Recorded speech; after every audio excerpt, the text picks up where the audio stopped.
Welcome back to the channel, guys, for part 2 of the Arctic Cat moped build. I got the battery sitting on there, got a bungee on it. This is not the finalization of it.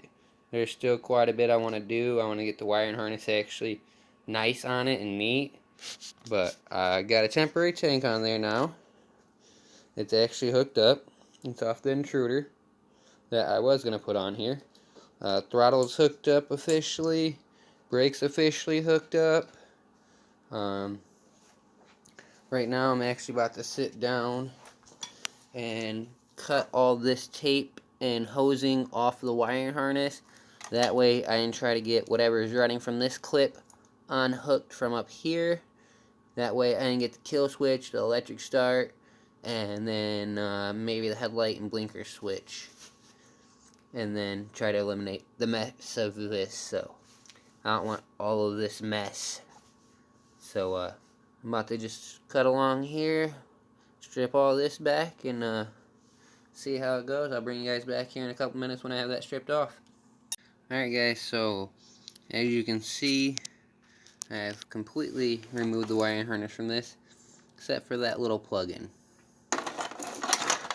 I got the kill switch. I removed the kill switch from here, or the electric start from here and the kill switch from here, and I hooked them up where they were. I have this brake lever laying around. I got it on the good deal. I got that just wired in, green and yellow to green and yellow, black to black. I had got this ignition down here in the $100 deal, got that wired in. Batteries hooked up. I had pulled a couple light bulbs and just pulled everything off it. So currently, if we take and put this into run mode, well, we're going to leave it off so it don't start, but on or off, it rolls over. So when we turn this on,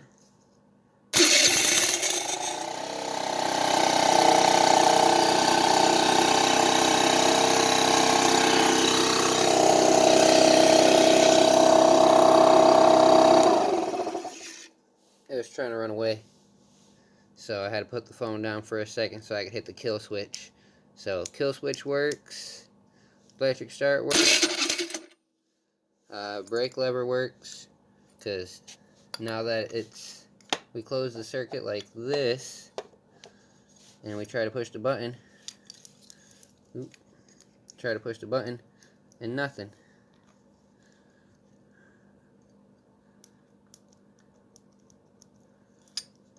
Now I put that back like that.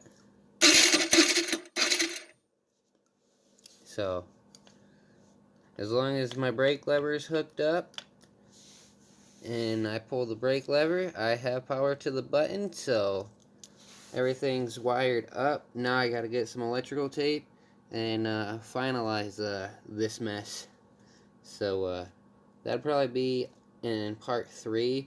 I think after this little clip, I'm gonna wait till the sun comes up on the next day and try to take it out for a little ride, because it has brakes, it has throttle, it runs.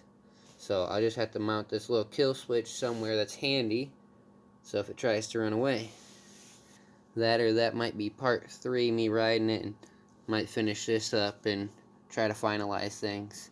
I'm not sure, so we'll see here in a minute. Alright guys, so I found some zip ties and I kind of have this wired up a little, well, I have the wiring harness tied up a little bit better. Got it running up this way, and I am currently in the process of cutting the wires coming out of this. I'm going to try to utilize the high-low beam and the horn as the electric start and the kill switch. So I just cut 4 of the wires. I'm about to try to wire them into the kill switch and the electric start real quick. So we'll see how that works, and I'll bring you guys right back. Alright guys, so I got the brown to the red and yellow. I got the green to the black. That's the horn wires hooked up to the electric start button. And then I got the green to the green, and I tried the light blue to the black and white, but that wasn't working as a kill switch, so I had to clean off the dark blue one here. And when I cleaned off the dark blue one and hooked it to the black and white one, the high-low beam is my kill switch. So that's on, that's off, and electric start. And then that operates it off.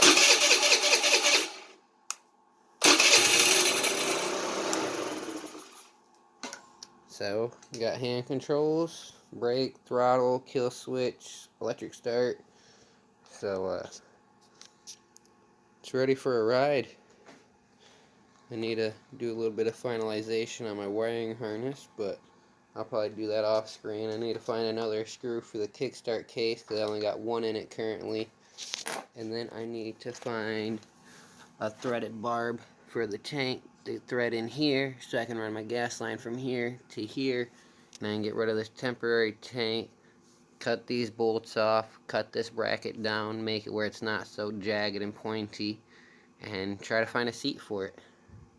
So, I think that's it for this one. Thanks for watching. Stay tuned, and I'll see you guys in part 3 for a ride.